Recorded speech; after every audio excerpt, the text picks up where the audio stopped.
Hello and welcome to TTV News, some latest events across the countries and province. So now we come into details.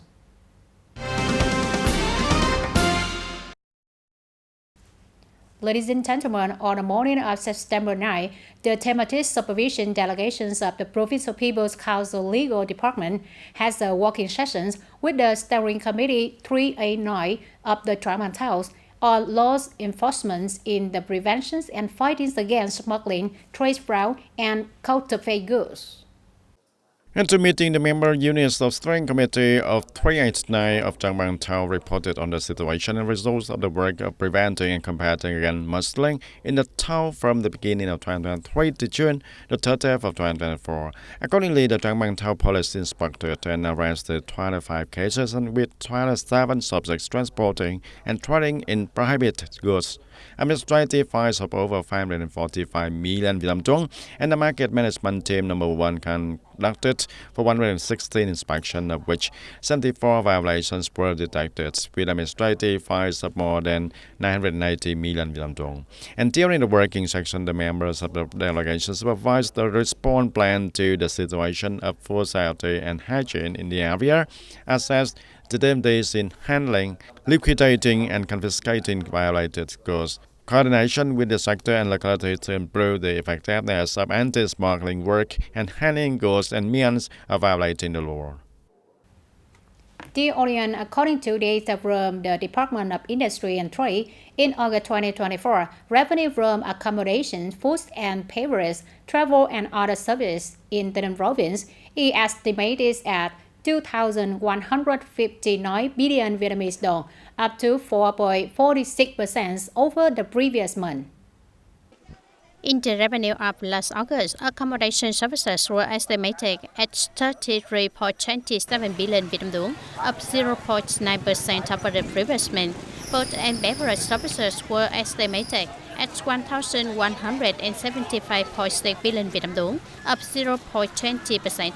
Travel services were estimated at 1.92 billion Vietnam dong, up 0.99%.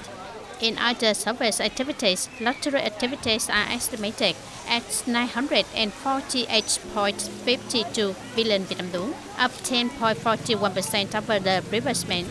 Accumulated in the first 8 months of 2024, service industry revenue reached 16,723 billion Vietnam dong, up 10.27% over the same period last year. The impressive growth of the service industry in Tây Ninh in recent times shows the province's continuous efforts in developing tourism and services. By focusing on developing typical tourism products, improving service quality and attracting investment, Tây Ninh is increasingly affirming its position as an attractive destination in the country. According to information from the Department of Industry and Trade, in August 2024, trade revenue in Tây Ninh province is estimated as 14.407 billion Vietnamese dong, up to 1.25% over the previous month. This increase is mainly due to shopping needs for the new school year and family tourism and entertainment activities during the summer vacation. Accordingly, the total retail sales of goods reached for 7,990 billion Vietnam dong, and up to 1.17% over the previous month, and up to 10.14% over the same period last year, of which the groups of goods, food and foodstuffs is estimated at 2,800 billion Vietnam dong, and up ultimately to 1%. In the first 6 months of the total retail sales in the province, estimated at nearly 62,000 billion Vietnam dong, and up to 11.12% over the same period.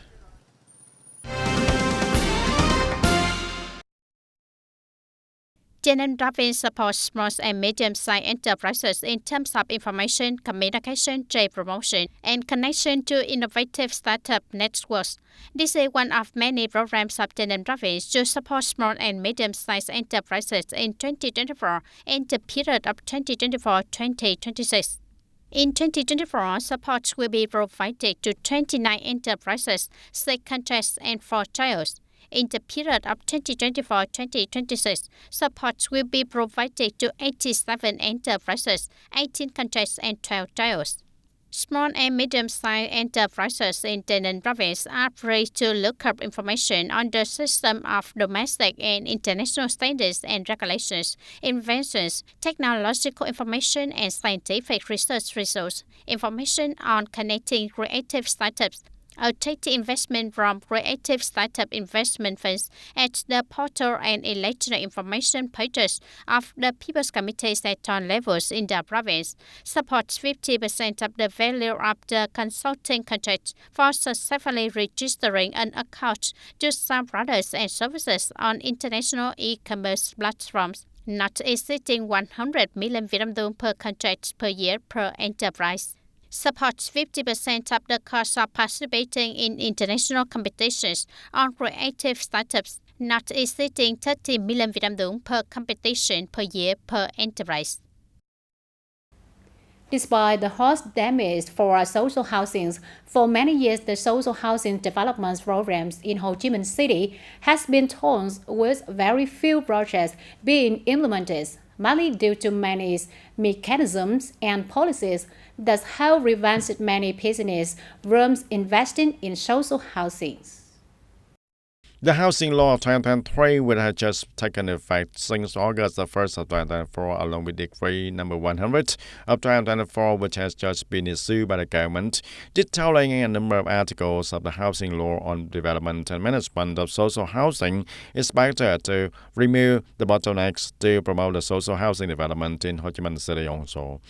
And this 37 square meter social house in An Lac Veur, Bình Tân district was purchased by Mr. Lê Thị Ngọc Dung in installments since 2019 for more than 500 million Vietnam dong. And up to now, she's paid off all her debts, but because her two daughters have grown up and are working and want to live separately, and so Mr. Dung is hoping to continue to enjoy the social housing purchase policy.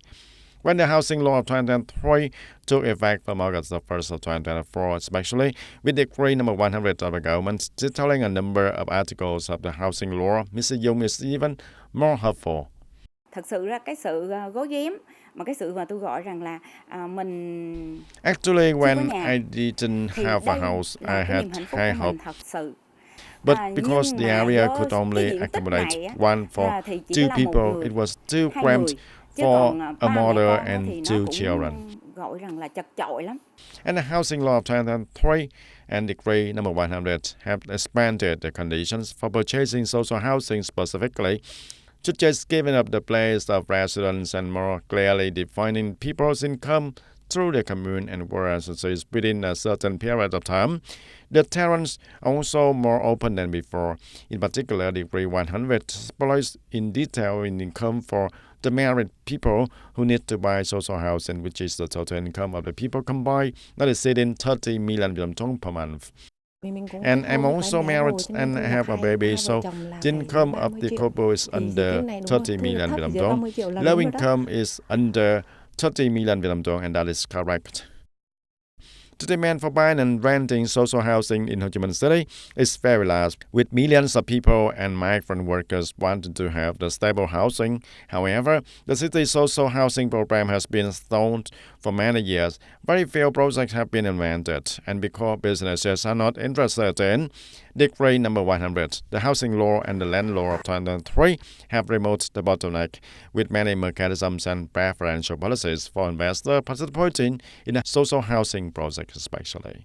Shortening the legal procedures for investors, expanding the scope of purchase and access to social housing, the bright spots of Decree number 100 are expected to be a boost for housing, the social housing development in Ho Chi Minh City, and by 2030, the city aims to provide the market with 70,000 to 90,000 houses, quenching the thirst for the social housing in the city.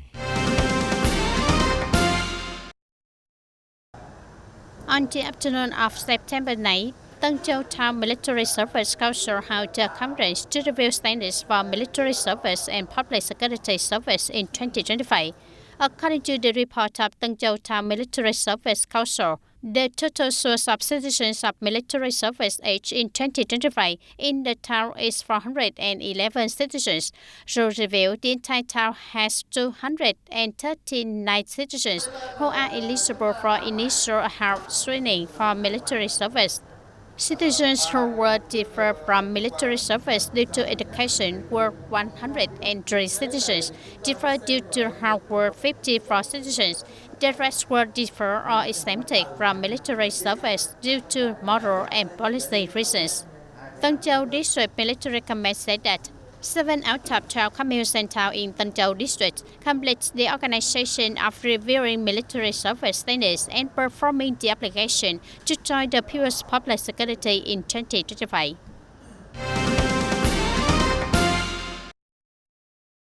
And on the morning of September 9, the Town Youth Union, the Council of the Young Pioneers of Hatton Town and Provincial Youth Entrepreneurs Association and TayNinhTV Company Limited jointly organized the Warm Mid-Autumn Festival Spreading the Love in 2024 at Provincial School for the Disabled. And during this festival, the units presented 150 gifts. It's worth more than 200,000 Vietnam dong, including the lanterns, the mooncakes, candies, and etc. to 150 children at the Provincial School for the Disabled. Today's festival is also one of the activities that I feel is very meaningful, and when it brings smiles to the disabled children at the school for disabled. This year is the second year that TayNinhTV has done this at the center, and I think that will always continue to maintain so that the smile will always be spread when each Mid-Autumn Festival comes to disabled children.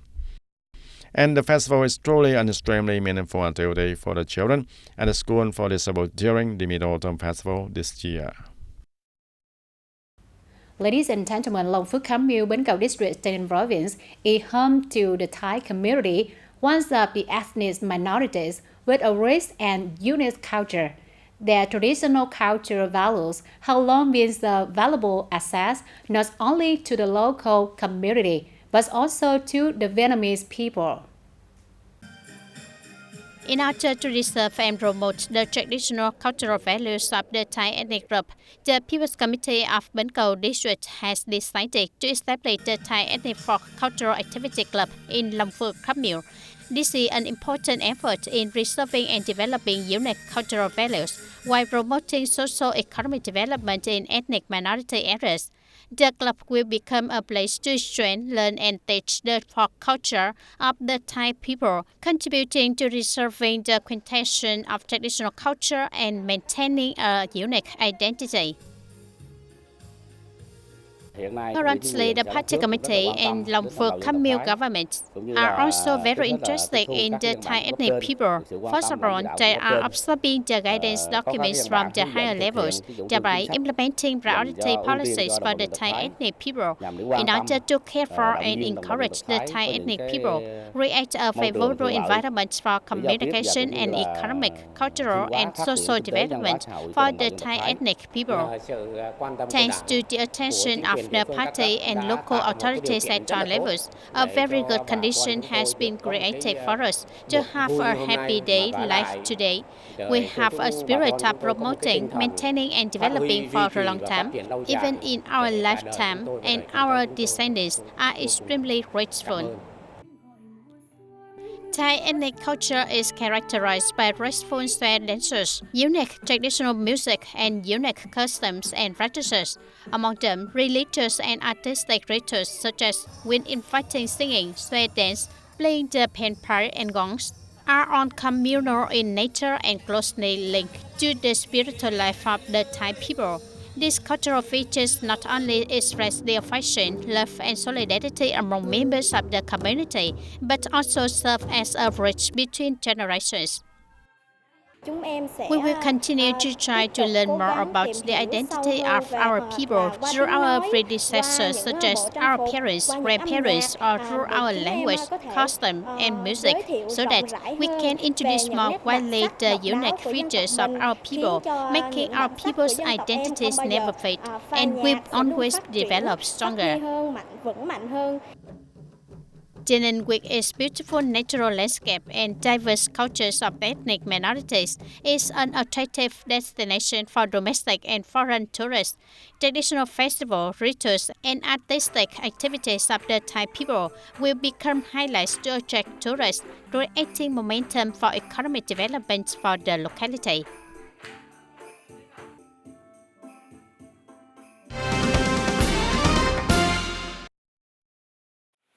According to the Ministry of Agriculture and Rural Development, by the end of August 2024, the country's rice export had reached over $3.8 billion, an increase of more than 21% over the same period last year. It is forecasted that in the coming time, the demand for rice imports from Vietnam's traditional customers, such as the Philippines, Indonesia, Malaysia, etc., will continue to remain high. Along with that, our country's rice exporting enterprises are also actively expanding to new markets. With the increasing import momentum of partners, the country's rice export is expected to reach about 8 million tons this year, earning more than $5 billion, reaching a record level.